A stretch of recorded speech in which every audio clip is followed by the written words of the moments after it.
हमारा टॉपिक है इज्तमाइयत। इज्तमा से है इकट्ठा होना।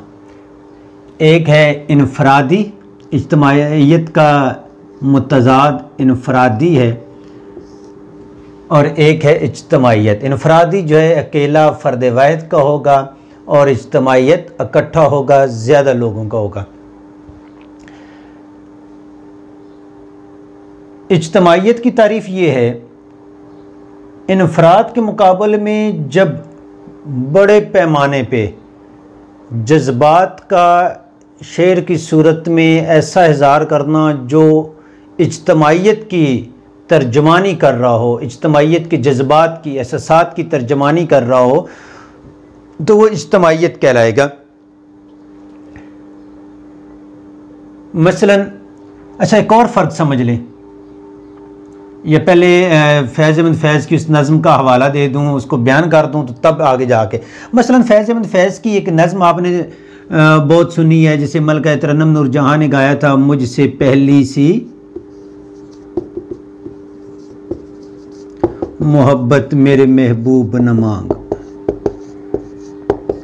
तू जो मिल जाए तो तकदीर नगूं हो जाए, यूं न था मैंने फ़कत चाहा था कि यूं हो जाए, तेरी सूरत से है आलम में बहारों को सबात, तेरी आँखों के सिवा दुनिया में रखा क्या है। अब फैज़ की ये जो गम है ना, ये है गमे जाना, जो इनफरादी शायर किसी के गम में जल रहा है। बाद में फैज़ साहब यहाँ से निकल कर ना गमे रोज़गार की तरफ आए, फिर गमे वतन की तरफ आए, फिर गमे जहाँ की तरफ आए, तो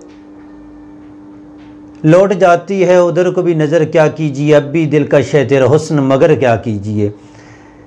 शायर इनफरादी से इज्तमाइयत की तरफ निकला, जहाँ पे फैज़ को कहा गया कि क्या अपने इस फ़न को अपने ही रोनों में रोए जा रहे हो, इससे बाकी इस अपने फ़न में बाकी दुनिया के गमों को जो है उसमें शामिल करो।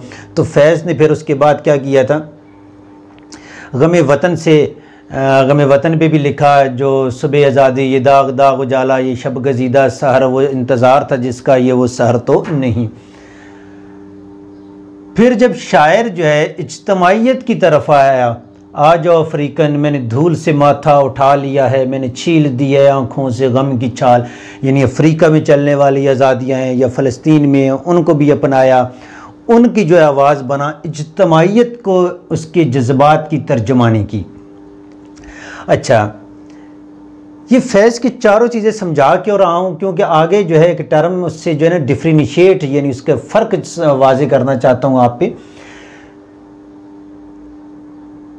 फैज़ ने कहा था कि हमने उन पर किया है हरफ़े हक संगजन, जिनकी हैबत से दुनिया लरजती रही, जिन पे अश्क बहाने को कोई न था, अपनी आँख उनके गम में बरसती रही।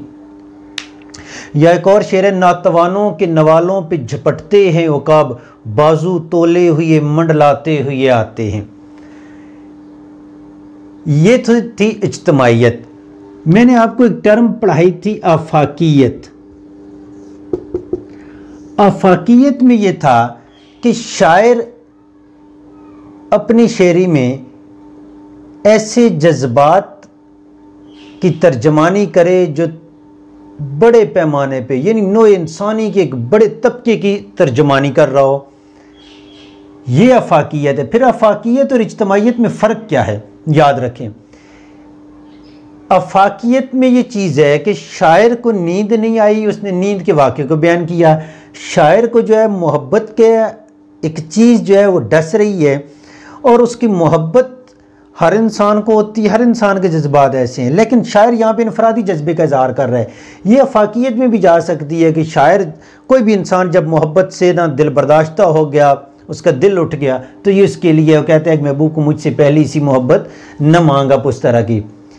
इज्तमाइयत ये है कि एक बड़े पैमाने पे लोगों के जो जज्बात हैं उनकी रोह में बह कर वो चीज़ लिखना है। तो दोनों सूरतों में जज्बात की तर्जमानी हो रही है, लेकिन यहाँ पे लाखों हज़ारों लाखों लोग भी यही चाहते हैं जो शायर चाह रहा है, उस चीज़ को बयान करना। आफाकियत ये है कि शायर के साथ इनफरादी तजर्बा हुआ, शायर ने उस इनफरादी तजर्बे को बयान किया कि मौत का एक दिन मुअय्यन है, नींद क्यों रात भर नहीं आती, और वो तजर्बा उसने इनफरादी बयान किया, जबकि वो निकला आफाकी कि वो तमाम इंसानों के साथ वो मसला दरपेश था।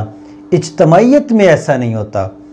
एक इलाके, कौम, मुल्क के लोगों के जो इज्तमाइयत है, जो आज़ादी की मैं मिसाल देता हूँ, फैज़ की शायरी की रोशनी में जंग लड़ रहे हैं, तो लाजमी नहीं है कि वो किसी दूसरे मुल्क के लोग भी आज़ादी की जंग लड़ रहे हों। सिंपल सा थोड़ा सा फ़र्क समझ लें कि इज्तमाइयत में लाखों लोगों की जज्बात हैं, वो भी यही चाहते हैं कि हमें एक आज़ादी मिले।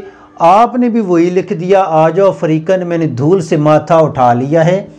जबकि अफाकियत में ये है कि इनफरादी तजर्बा है और आपने इनफरादी तजर्बे का इजहार किया, और वो जो जज्बा था वो नो इंसानी का जज्बों की आपने तर्जुमानी कर दी।